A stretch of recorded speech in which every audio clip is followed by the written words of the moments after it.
Color dapat. Bila dengan tekstur kayu tu mahagoni ke apa segala, bila pap, dia tak hidup. Biasa kalau hidup macam ni, kebanyakan tu lah fiber ataupun mahagoni. Dia baru hidup. Baru hidup dia. Sebab mahagoni ni dia tak ada, dia cuma ada kayu dan air kan. Bersih, dia tinggal kayu. So, kalau dicat tu, dia mati dikut. Dikut je apa kita nak. Okey, so kalau kata color ni tadi, so abang saya punya sofa ni macam mana? Kalau sofa nak color ni Saya nak color yang sama, satu set sama satu rumah. kalau mana tak boleh ambil jati lagi tu? kalau saya suggest mahagoni jugalah. Saya lagi suka buat jati. Mahagoni pun power juga sebenarnya. Okey, macam dia tak kisah.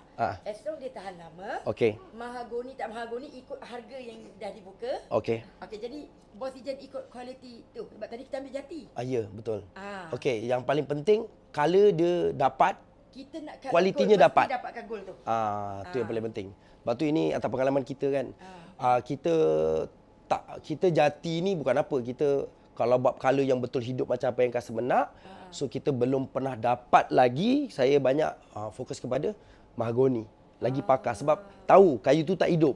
Yang hidup jati. Jati ni hidup. So kita nak kena belai dia, nak buat tu nak kena tepuk dia. Contohlah, hidup tu dari segi apa maksudnya? Macam saya cakap, nanti color dia boleh berubah. Dia lawan. Dia lawan. Dia macam dia grow. Dia protect. Kalau kayu yang baik ni, dia hidup. Benda tu hidup. Kayu tu sentiasa keluar minyak. So dia akan macam apa orang kata, kalau kena kongkong macam mana.